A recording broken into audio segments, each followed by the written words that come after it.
A very good morning to the students of Standard 9. Today we continue with our discussion on the poem The Road Not Taken, written by Robert Frost.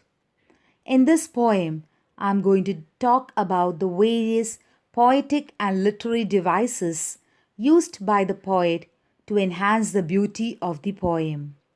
So let's get started. Before we look at the poetic form, let's summarize what we have done so far. In this poem, we have seen that the poet, as a traveler, comes upon a road in the woods that diverges into two. It is autumn and the leaves are turning color from green to yellow. The poet looks down on both roads as he is unsure which road he should take. He would like to take both, but he knows that being a single traveler, it's not possible for him to do so. Hence, he looks down the paths as far as he can and then decides to take the grassy path as it seemed less used than the other. But on further introspection, the poet informs the readers that morning, that autumn morning, both the roads appeared almost similar. Hence, he reflects on how he plans to come some day in the future to take the road not taken. But he suspects whether he would be able to do so, because deep in his heart he knows that once a decision is taken, it's very difficult to go back. Instead, he hopes in the future he would be able to share his experiences and the choices he took that changed his life. So, this is a summary of the poem. Now, let's look at the poetic and literary devices used in the poem. Now, before we go into that, let's look at the structure of the poem. We realize that the poem is divided into 4 stanzas, and each of these stanzas have 5 lines each. Now we move on to most important aspect, that is the rhyme scheme. Now what is a rhyme scheme? A rhyme scheme is a pattern of rhymes at the end of each line of a poem. It is usually referred to by using letters to indicate which lines rhyme with each other. Let's have a better understanding of them with the following examples. Now here is the first stanza in front of you. Now in this stanza, you will find that the last word of each line has been written in red color. It is these words that are going to help us to find the rhyme scheme of a stanza. So let's see how we can go about doing it. The first word is wood. Now wood being the first word, we name it as A. The second word is both. Wood and both don't rhyme with each other. So we will assign letter B to both. The third word stood rhymes with wood. So it will also get the same letter, that is A.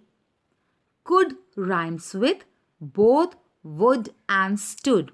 It belongs to the same family. So we assign it the same letter A. The last word in the last line is undergrowth, which rhymes with both. So it will get the letter B. Hence we can say that the rhyme scheme of this stanza is AB, AAB. Let's see whether the other stanza also follows the same rhyme scheme. So here I have the last stanza of the poem. Here the last words are marked in blue color. Now let's see how they rhyme with each other. The first word is sigh, so we assign it letter A. The second word is hence. Hence and sigh don't rhyme with each other, so we give it letter B. The third word is I. I rhymes with sigh, so it will get the letter A. The fourth word is by. By rhymes with I and Sai, so we will assign it the same letter A. The last word is difference, which rhymes with hence, so we assign it the same letter B. Now, so the rhyme scheme of this stanza is also AB, AAB. Now, if you try to find the rhyme scheme of the remaining two stanzas, stanza 2 and stanza 3, you will realize that they also have the same rhyme scheme. So, we can conclude that the rhyme scheme of the poem is AB, AAB. Now, what are things that you should keep in mind while writing the rhyme scheme? A rhyme scheme should not be written in capital letters. It should always be written in small letters. There should not be any punctuation mark between the letters, neither a comma nor a hyphen. Thirdly, it should not be written in vertical format, one below the other. Rather, it should be written together in a horizontal manner. So we can say that the rhyme schemes should be written in small letters without any punctuation mark in an horizontal manner. Now we move ahead and see the next poetic device, that is figures of speech. Now what is a figure of speech? Figure of speech is a figurative use of language which is used by a poet for rhetorical or vivid effect. In this aspect, let's see the first figure of speech, that is alliteration.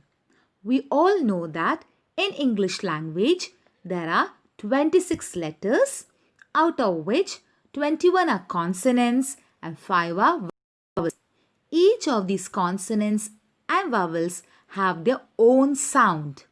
Now, alliteration is that figure of speech where the initial consonant sound is repeated for poetic effect, like B, B sound, C, K or S, D, D sound, F, F sound. So, in this figure of speech, the consonant sound is repeated. Let's look at some general examples. Betty Botter bought some bitter butter. Here, the letter B is repeated, which represents the B sound. So, we can say that B sound is repeated. Manu the monkey made a mango pie. Here, the letter M, which represents M sound, is repeated. Now, let's try to find examples of alliteration in the poem. Two roads diverged in a yellow wood, and sorry I could not travel both. In these two lines, the T sound is repeated due to the words to and travel. Though as for that, the passing there had warned them really about the same. Here the sound is repeated. I shall be telling this with a sigh, somewhere ages and ages. Here sir sound is repeated. Because it was grassy and wanted wear, the were sound is repeated for poetic impact. We move on to next figure of speech, which is repetition. The name suggests that in this figure of speech, words are repeated for poetic effect. Let's have a look at some examples. Water, water everywhere. In this line, the word water is repeated. Here is a famous tongue twister. Don't trouble, trouble. If you trouble, trouble, trouble will trouble you. See, here so many times the word trouble is repeated, which adds to the effect. It makes it more vivid and clear. Now let's look out for examples of repetition in the poem. And be one traveller, long I stood, and looked down one as far as I could. Here the words one and as are repeated for poetic impact. Yet knowing how way leads on to way. Here the word way is repeated. somewhere ages and ages hence. Here the word ages is repeated for poetic effect. We go to the next figure of speech. Its name is simile. Now, simile is very important to understand because it will help us to understand metaphor, the next figure of speech. Now, what is simile? In simile, we find there's direct comparison between a person or an object, and you find the usage of words like, or as. Here are a few examples. Sheila is as beautiful as a rose. Here the beauty of Sheila is compared with the beauty of a rose. The king fought like a lion in the battlefield. Here it implies that the king, the way he fought the battlefield was almost like that of a lion. So in simile, we find there is direct comparison.